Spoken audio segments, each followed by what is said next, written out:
ना बच्चों का रोकना काम आया, ना ही हमारा रोना काम आया। हत्ता कि सब इस चीज़ के मुखालिफ थे, सब ने इनको मना किया। इन्होंने ये भी नहीं सोचा कि बाद में हमारा क्या होगा।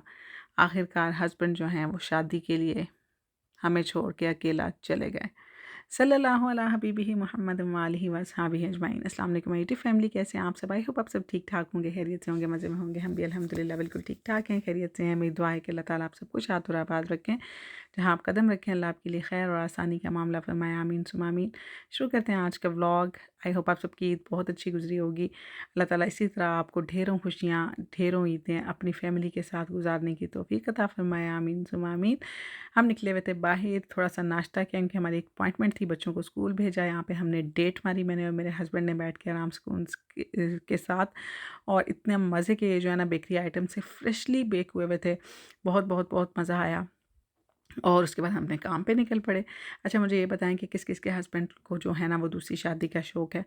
मेरे हस्बैंड जो है ना वो हमेशा मुझे तंग करते रहते हैं कि मैंने दूसरी शादी ज़रूर करनी है, एक दफ़ा ज़रूर करनी है। तो मेरी उनके साथ में यही बहस होती रहती है। मज़ाक करते हैं, मज़ाक करते हैं। ज़ाहिर है मर्द ने जब करनी होती है तो फिर मर्द पूछता नहीं है, ना ही वो किसी की परवाह करता है। अगर वो करना चाहता है तो उसको कोई रोक नहीं सकता, चाहे वो छुप के करे, ऐलान करके करे। तो जब उसने इस तरह का काम करना होता है तो फिर वो पूछता-सुनता किसी की नहीं है।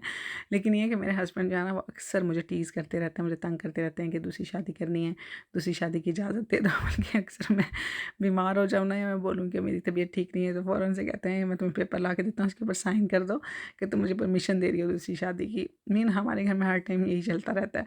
बच्चे अगर अक्सर शिकायत करें ना कि पापा मम्मा ऐसे करती हैं या मामा डाँटती हैं, मम्मा ये करती हैं, तो फ़ौरन बोलेंगे कि चलो दूसरी मामा ले आते हैं, इट्स ओके इसको जाने दो। तो मतलब ये होता है, पता नहीं क्यों मर्दों के अंदर ये एक होती है, किस चीज़ का शौक होता है आई डोंट नो, लेकिन उनके अंदर ये शौक ज़रूर होता है अंदर-अंदर के ना, एक और शादी ज़रूर होनी चाहिए।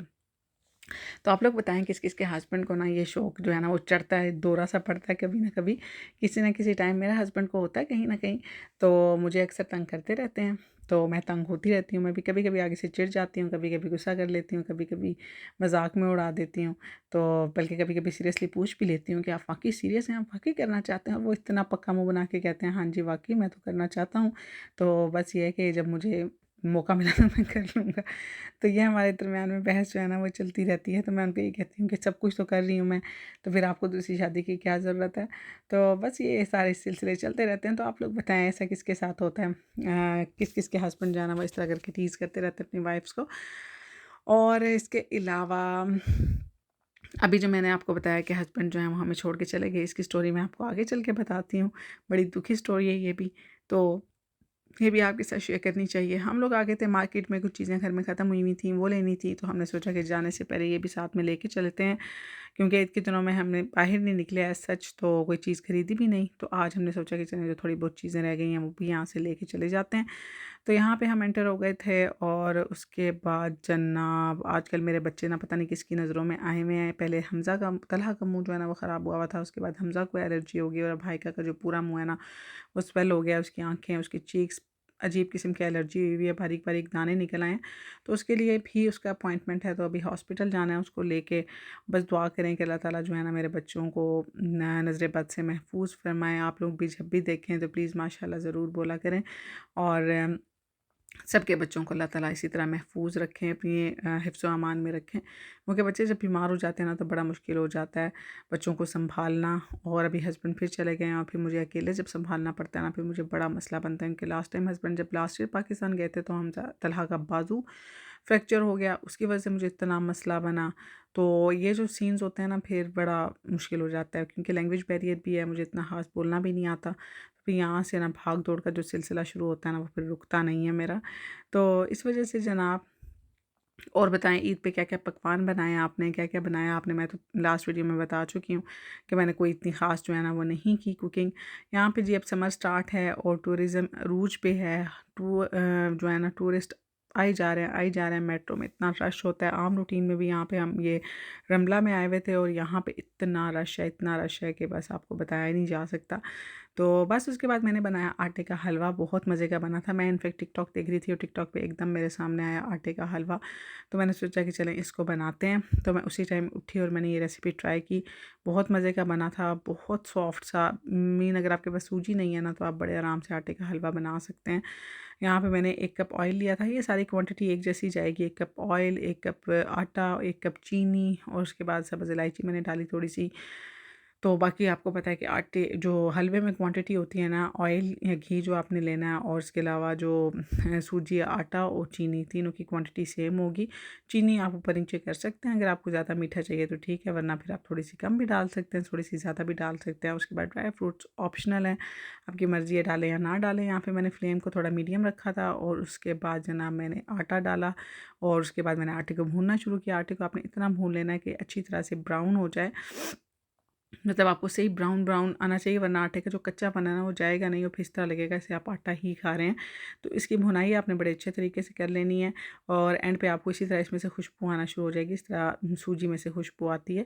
तो बड़ा मज़े का बना था, मैंने भी ट्राई किया था फर्स्ट टाइम। मैंने कहा देखती हूँ, क्योंकि बाज़ औक़ात ऐसा होता है कि सूजी नहीं होती ना, तो हलवा पूरी या इस किस्म की कोई चीज़ बनानी हो तो स्पेशली जाके फिर सूजी लानी पड़ती है, और इस वजह से फिर मैंने कहा चलें ये ट्राई करते हैं। तो जब मैंने इसको ट्राई किया तो ये भी बड़ा मज़े का बना। तो बस इसके बाद मैंने इसमें चीनी यहीं पे ऐड कर दी थी जब मैं इसको भून रही थी। अच्छा, यहाँ पे ये फ़ायदा हो गया था कि चीनी जो है ना वो कैरेमलाइज़ हो गई थी इसके साथ ही, जैसे-जैसे भूनती जा रही थी ना वैसे-वैसे कैरेमलाइज़ होती जा रही थी। तो जब बाद में इसको खाया ना तो बड़ा मज़े का कैरेमल वाला टेस्ट आ रहा था। वैसे तो चीनी आप एंड पे भी ऐड कर सकते हैं, कोई इतना ख़ास इश्यू नहीं है।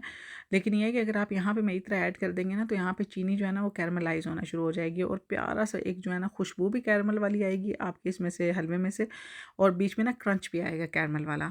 तो मुझे तो ख़ैर बहुत मज़े का लगा। तो यहाँ पे देखें मैंने कितने अच्छे से इसकी भुनाई कर ली है और आटे ने ना ऑयल छोड़ दिया। मैं ऑयल में बना रही हूँ कि यहाँ पे मेरे पास घी नहीं है, आप चाहें तो देसी घी में बना लें, वैसे तो सिंपल दूसरे घी में बना लें।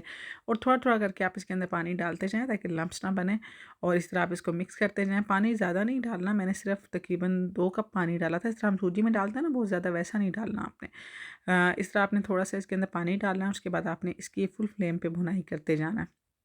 मैंने नॉन स्टिक पैन लिया था क्योंकि नॉन स्टिक जो है ना वो सही रहता है, इसमें ये है कि लगने का ख़तरा नहीं होता। आप देख सकते हैं इसमें आपको ब्राउन ब्राउन से चंक्स नज़र आ रहे हैं, वो शुगर की हैं जो मैंने डाले थे। अगर फिर आपको यहाँ पे शुगर कम लगे तो मैंने फिर और डाल ली थी थोड़ी सी, क्योंकि वो कैरमलाइज़ हो गई थी तो मुझे थोड़ी सी कम लग रही थी। यहाँ पे मैंने और डाली, साथ में मैंने ड्राई फ्रूट्स ऐड कर दिए हैं और उसके बाद मैं इसकी अच्छे से भुनाई कर लूँगी। आपकी अपनी मर्ज़ी है, आप इसको हार्ड रखना चाहते हैं, आप इसको थोड़ा सॉफ्ट रखना चाहते हैं, आप इसको रख लें। बहुत मज़े का बना था, बहुत मज़े का बना था। हस्बैंड को, बच्चों को, सबको बहुत ज़्यादा पसंद आया था। हाँ, फर्स्ट टाइम था, मैंने थोड़ा-सा ज़्यादा बना दिया था क्योंकि मेरे घर में मीठा सिर्फ़ मेरे हस्बैंड ही शौक से खाते हैं, बच्चे बस एक दफ़ा ताज़ा-ताज़ा बना हुआ खाते हैं। तो इस वजह से, लेकिन ये कि थोड़ा ज़्यादा बना दिया था। लेकिन आपकी फ़ैमिली अगर हलवा या इस किस्म की मीठी चीज़ें पसंद करते हैं तो ये ज़रूर बना के खिलाएँ, बहुत मज़े का बनता है। स्पेशली यहाँ पे मौसम इतना अच्छा हुआ हुआ था, बारिश हो रही थी, तो ऐसे मौसम में तो वैसे ऐसी चीज़ें बड़ी मज़ेदार लगती हैं। तो आप कलर देख सकते हैं, वैसे देख सकते हैं, टेक्सचर देख सकते हैं, बहुत मज़े का। इस वजह से आटे के हलवे को ज़रूर ट्राई कीजिएगा। उसके बाद जनाब अब मैं आपको बताती हूँ स्टोरी। स्टोरी ये थी कि हस्बैंड ने जाना था इंग्लैंड, बिकॉज़ एक शादी थी, एक निकाह था, उसको अटेंड करना था। तो हम सब यही कह रहे थे कि कोई नहीं इतना इम्पोर्टेंट, बल्कि मैं अब बताऊँगी नहीं, कुछ प्राइवेट बातें होती हैं। तो निकाह जो है वो मतलब फैमिली वाले एग्री नहीं थे, तो वो कह रहे थे कि कोई नहीं ज़रूरत अटेंड करने की। लेकिन हस्बैंड ने बोला कि नहीं मैं जाऊँगा, क्योंकि जिनका निकाह था उन्होंने हस्बैंड को स्पेशली इनवाइट किया था। तो हस्बैंड ने बोला कि मैं चला जाता हूँ, तो सबने मना किया कि नहीं ज़रूरत नहीं है जाने की। लेकिन ये है कि आखिरकार जो है वो हस्बैंड का मूड बन गया। बच्चों के जो पासपोर्ट वगैरह जमा हुए हैं, वरना बच्चों का भी बहुत ज़्यादा मूड था कि वो भी जाते बाबा के साथ, लेकिन जा नहीं सके। वरना हम जाते शायद सारे ही चले जाते, फैमिली पूरी चली जाती। यहाँ पे है तलहा जो है ना वो वीडियो बनाने की कोशिश कर रहा है, एज़ यूजुअल उसकी उँगलियाँ आगे आ रही हैं, इग्नोर दैट। तो यहाँ पे फिर हम गिफ्ट पैक कर रहे थे, हमने उनके लिए गिफ्ट्स लिए, दोनों के लिए जो भी जोड़ी थी उनके लिए हमने गिफ्ट लिए, गिफ्ट पैक किए और साथ में हमने सारी चीज़ें रखी। बस 2 दिन का टूर है, 2 दिन बाद वापस आ जाएँगे मियाँ साहब। लेकिन ये है कि 2 दिन के लिए भी उन्होंने अपनी जो चीज़ें वगैरह रखी, सारी की सारी अपनी तैयारी जो थी वो मुकम्मल की। यहाँ पे गिफ्ट्स पैक कर दिए हमने। ये जो गिफ्ट बॉक्सेस हैं ये हमने ऐसे ही लिए, इसके ऊपर मैंने कवर वगैरह नहीं चढ़ाया, बस ऐसे ही बो बना दी मैंने इसके ऊपर और इसको हमने रख दिया। वहाँ पे अगर थोड़ी बहुत कमी बेशी हुई तो हस्बैंड जो है ना वो निकाल के फिर ठीक कर लेंगे। और मेरे से गलती ये हुई कि मैं एक ग्लिटर वाली जो है ना वो रिबन ले आई थी, तो बाद में फिर मैंने ना इसको सिंपल शॉपर में पैक कर दिया ताकि ग्लिटर की वजह से ना कपड़े वगैरह ख़राब ना हो। तो बस जनाब यहाँ पे हमने सारी पैकिंग कंप्लीट कर ली थी। फाइनल लुक, हस्बैंड जो हैं वो रेडी हो चुके हैं। आज यहाँ पे मौसम बहुत ज़्यादा सुहाना हुआ हुआ है, बारिश हो रही है मुसलसल। तो अभी भाई बारिश हो रही थी, हम यही सोच रहे थे कि कैसे जाएंगे, गीले होके जाएंगे। और बच्चे जो है ना वो पापा के साथ लगे हुए थे कि नहीं जाएं नहीं जाएं, क्योंकि उनके बगैर ना एक दिन भी गुजारना मुश्किल होता है। अब आदत हो गई है उनके साथ रह के, जब पाकिस्तान थे तब बड़ा अरसा अकेले गुजारा है। तो अब अगर वो इस तरह एक आध दिन के लिए भी कहीं जाए ना तो बड़ा फ़ील होता है, इस तरह घर में ना जो अकेला अकेलापन सा महसूस होता है। तो बस हम उनको मिस अभी से करना शुरू हो गए थे, और बच्चे जो है ना वो पापा को यही कह रहे थे कि ना जाएं ना जाएं ना जाएं। यहाँ पे बच्चे जो हैं वो बाबा के साथ चिपक रहे थे। पापा कह रहे थे कि नहीं मेरे कपड़े ख़राब नहीं करो, मैंने बाहर निकलना है। तो हम यही, मैं उसको मना कर थी आयका को कि नहीं खींचो। तो बस यहाँ पे ये सीन था कि हस्बैंड जो है ना वो शादी के लिए चले गए हैं, अपनी शादी के लिए नहीं गए, किसी और की शादी के लिए गए हैं। तो इंशाल्लाह खैर खैरियत से जाएं और 2 दिन में फिर वापस आ जाएंगे। और दुआ कीजिएगा कि जिनकी शादी है अल्लाह ताला उनको भी खुश और आबाद रखें। उस जोड़े के लिए अल्लाह ताला उनका आपस में प्यार मोहब्बत दें, बरकत दें, इत्तफाक दें, उनको खुश और आबाद रखें। आमीन सुम्मा आमीन। तो बस जनाब यहाँ पे बच्चे जो हैं वो मिल रहे हैं बाबा के साथ, और मैं बस इनकी वीडियो बना रही हूँ। हमज़ा जो है ना वो काफ़ी ज़्यादा अटैच है, तो उसको वैसे भी बाहर जाने का शौक़ होता है। तो वो कह रहा था पापा को कि मुझे बाहर लेके जाएं अपने साथ। तो वो वापस नहीं आ रहा था, उसको बड़ी मुश्किल से हमने खींच खांच के अंदर किया। और उसके बाद जनाब इसको हमने चुप करवाया बड़ी मुश्किल से, क्योंकि इसका रोना जो है ना वो ख़त्म नहीं होता। इसको ये होता है कि बाबा जहाँ जा रहे हैं मैं बाबा के साथ जाऊँ। बड़े बच्चे तो इतना आदी नहीं थे, उनके वो बाबा के बगैर रहे हैं तो उनको इतना फ़ील नहीं होता। लेकिन हमज़ा जो है ना वो बाबा के साथ बहुत ज़्यादा अटैच है, तो उसको बड़ा फ़ील होता है कि बाबा जहाँ भी जा रहे हैं तो मुझे साथ लेके जाएंगे। तो बस जनाब यहाँ पे बाबा, हमारे नहीं मेरे बच्चों के बाबा जो हैं वो जा रहे हैं। दुआ करें खैर खैरियत से अपनी मंजिल पे पहुँच जाएँ और खैर खैरियत से वापस आ जाएँ। इसके साथ ही मैं अपनी वीडियो को करने वाली हूँ एंड। मुझे मेरी फैमिली को अपनी दुआ में ज़रूर ज़रूर ज़रूर याद रखा करें, और चैनल को सब्सक्राइब कर लें, वीडियो को शेयर कर दें, कमेंट बॉक्स में कमेंट करें। और इसके अलावा जो है बस, अगर चाहें तो बेल आइकॉन पर भी क्लिक कर दें ताकि आपको आने वाली वीडियो के जो है नोटिफिकेशन मिलते रहें। मैं मिलूँगी आपसे नेक्स्ट वीडियो में, तब तक रखिएगा अपना ढेर सारा ख्याल, मुझे रखिएगा दुआओं में याद। अल्लाह हाफिज़।